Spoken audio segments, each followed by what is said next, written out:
Inakuwaje? Fresh barida. Barida? Mpango mzima mwanangu. Kawaida. Sasa kati ya mwanamke ambaye amezaa na mtu ambaye demo ambaye hajazaa tu, ni msichana ambaye ndo anainukia hivyo. Ni mwanamke gani ambaye anakuvutia kwenye kuoa pale? Sijibu liko wazi mwanangu hapo. Ni lipi? Maana ni wawili wale, mmoja kazaa, mwingine hajazaa. Unaondoka na yupi?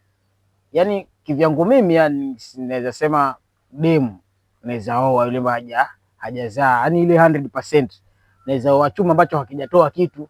Unaona? Haijalishi kimetumika vipi, lakini hakijatoa, hiyo uweze chukua kaka.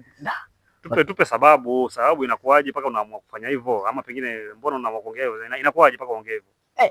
Oya mwanangu, unajua nini mwanangu? Weza wa ambaye amezaa. Ona, blanda yaanzia hapo kulingana na kichwa changu, lakini si eti ni kila mtu, ama si wewe, si mtu mwingine, ama ona. Kulingana na kichwa changu naweza oa mtu ambaye amezaa. Ona. Nikakaa naenda na miezi ngapi? 2 hiyo. Sasa baba mtoto akaanza kupiga simu sasa. Oya, nataka kuonana na mwanangu. Alafu sasa ubaya zaidi sasa hapo, ama mbaya zaidi hiyo, iwe baba mtoto ana kipato kunishinda mimi. Ndio kizaazaa hicho. Mwanangu hapana.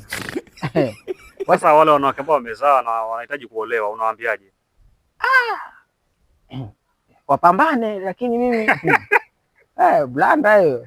Oye, waambie wanawake ambao mmezaa wanawake ambao mmezaa na wanahitaji kuolewa, mpambane, maana jamaa hataki mwanamke mwenye mtoto. Ama wafanye hivyo, ende Saudi Arabia. Okay, na Saudi Arabia tu wananing'oa kweli tena.